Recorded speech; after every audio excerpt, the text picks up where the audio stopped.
Almost 2 months ago we moved to the Pacific Northwest, which meant for the first time in probably 20 years I'm living in a house. Why does that matter? Well, unlike the previous homes I've lived in, this house comes with a garage. And this garage is officially my tiny shop. Let's rewind a little and start from the beginning. It all started with the Big Bang. Okay, not that far back, but the beginning of my time in the States. My first stop was New York City, and as you can imagine, there was not an abundance of workshop spaces available. Combine that with frequent apartment hopping and doing my best to be courteous to the countless roommates I had, and woodworking went on pause. This was followed by a brief stint in California, specifically San Francisco, to hang with family. The only downside again, a lack of shop space. So, back to where we began this video. Now I have a garage to build into my tiny shop. So the very first thing I did when we got here, aside from going crazy in every hardware store buying tools, was to build a workbench. I didn't take any video at the time because, well, I'm an idiot and had no forethought, but I did take some pictures and you can see them here.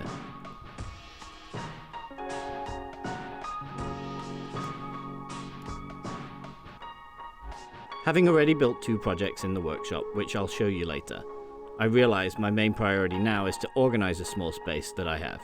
It's a disaster. I can't find any of my tools, they're under random piles of sawdust, and it's a tight space. It's making working miserable when it should not be.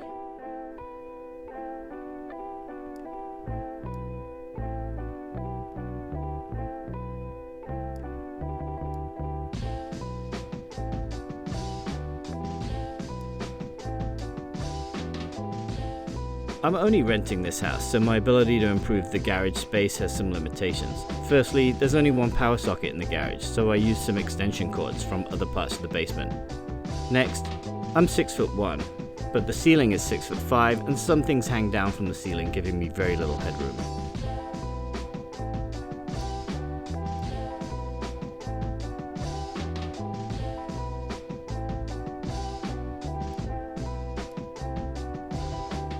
I love a nice big workbench, so I built mine 40 inches wide by 80 inches long.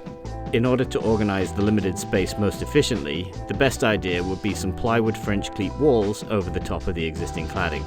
I want to add a couple of pegboards with some French cleat mounts in between on one wall, and then on the other, mount one larger hanger across the back for all my clamps. And last but not least, dust collection. I do have a plan to add better dust collection, but at the moment, that will have to be a work in progress. First things first, you have to prep your work area. For me, that means brushing off all of the crud that is built up on the walls in the garage.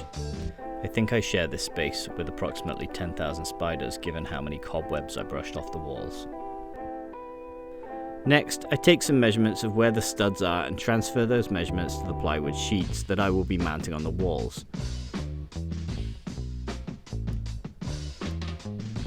I'm using 2.5-inch multi-purpose trim head screws that will sit just underneath the plywood once finished. This way, they won't interfere with any of the cleats or the pegboard. I start by partially screwing some 2.5-inch screws in the plywood so that these can go through the cladding that is already there and into the studs behind. It's definitely important to find the studs as these will hold a decent amount of weight, and attaching to the cladding could not be secure enough. In fact, it definitely wouldn't be secure enough. Pre-starting your screws helps when having to hang something this heavy by yourself. Honestly, I'd recommend you get some help, but in this case, I had to do it on my own. So, next up is a quick check to make sure that it's level, and then finish attaching the rest of the screws.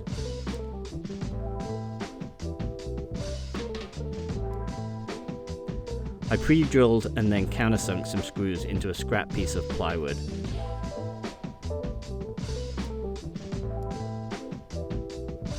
I then glued and screwed it to the plywood sheet and started to attach my clamps. Starting with the 50-inch clamps, and then I went in a totally random order. So, as you can see, they're not ordered by size. I'm certain this is going to drive me crazy at some point, and I'll have to order it in size or color or something that appeals to my OCD.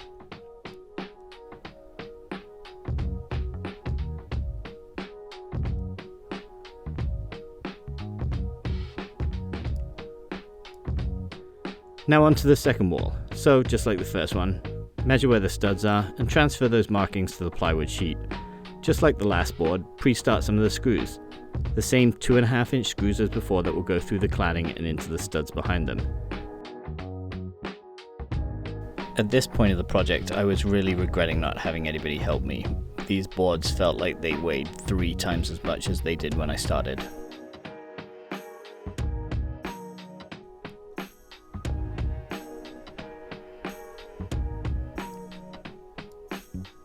Next up is to rip 6-inch strips off the end of my plywood sheets. These I'll be using to turn into my French cleats.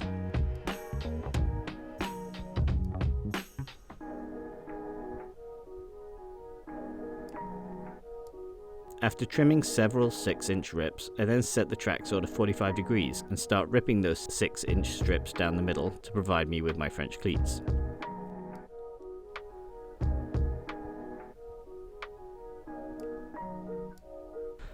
I then cut the French cleats to length with my miter saw.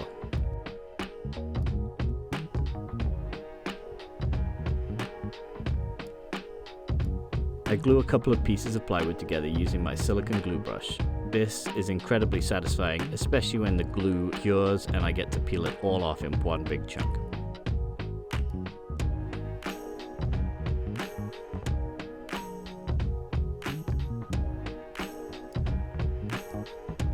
I use the jigsaw as a guide to mark onto the plywood so that I can get a rough idea of where I have to cut this specific holder. As this French cleat holder is for my jigsaw, I'm cutting a little space for the blade to sit in when it is stored so I don't need to repeatedly remove the blade. I grab one of my clamps off my newly made clamp rack and then proceed to cut out the space for the blade. You'll see when it's attached to the French cleat wall how this works.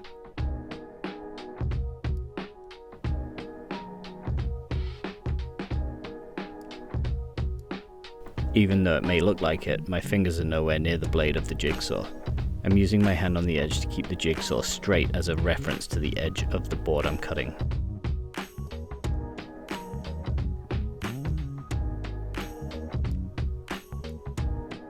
Next step is to glue and screw the French cleat to the back of the tool holder. I'm using some 3/4-inch screws so that I don't go all the way through the 2 pieces of plywood. It's a 1/2-inch plywood back with a 3/4-inch plywood French cleat. A little light sanding to take off the sharp edges, followed by glue and some brads to hold in place the bottom of the tool holder, and then secure it off camera with a 3/4-inch screw.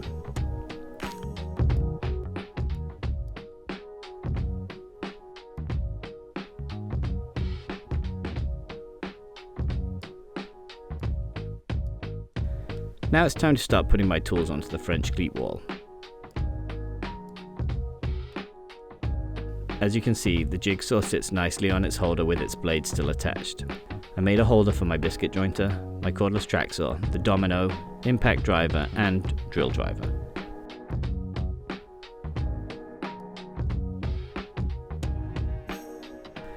As promised earlier, here are the couple of projects I've made in the shop that made me realize all of this organization is incredibly necessary. I started with a dining table that I made using 2 slabs of walnut with maple stretches in between. I also made walnut legs for the table using maple inlays. With a dining table built, I could focus on a media credenza, as I was tired of seeing the TV sitting on the floor. Both of these builds were made with black walnut, as it's abundant in the Pacific Northwest. The media credenza was built to fit this specific space and accommodate the absurd-sized TV. Okay, so now back to the final reveal of the organized workshop.